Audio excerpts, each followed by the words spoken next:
grew up in the Dolores area. We lived out in the country, like 10 miles outside of town. And so we had a big deep canyon behind our house and woods, and our parents pretty much just let us run free in the summertime. So we would go into this canyon and hike all the way up and, you know, cross little streams and play in caves. We had certain caves that were like our hangouts. You know, other kids have tree houses and we had caves to hang out in.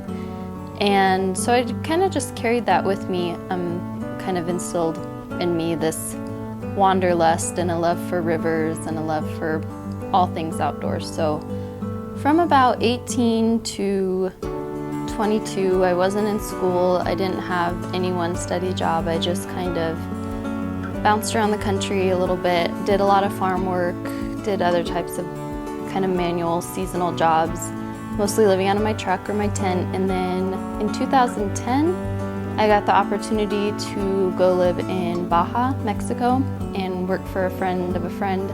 So I drove my little truck down the whole peninsula of the Baja, 1,000 miles. Throughout my life, as I've been traveling or doing whatever, I'll just wake up one day and know that it's time to do something new. And once that feeling has set in me, there's nothing I can do. I just know that it's time for the next step. So that's what happened. I woke up one day and was like, I have to go back to the States. I have to go back to school. I need to be with my family. I had actually gone to CMU my first year of college out of high school. And so I was somewhat familiar with it. I just wanted to be in Grand Junction, close to my family. I ended up as a mass comm major. It's kind of funny. It's like all other parts of my life thus far. It's kind of come full circle.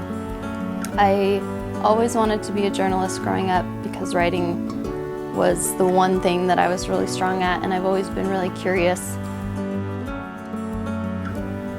Yeah, so I would describe myself as a little bit of an introvert. Some people have a hard time believing that because I can be really friendly and bubbly, and but I do like to be social, but when the day is done, I just want to come home, be in my own little space by myself.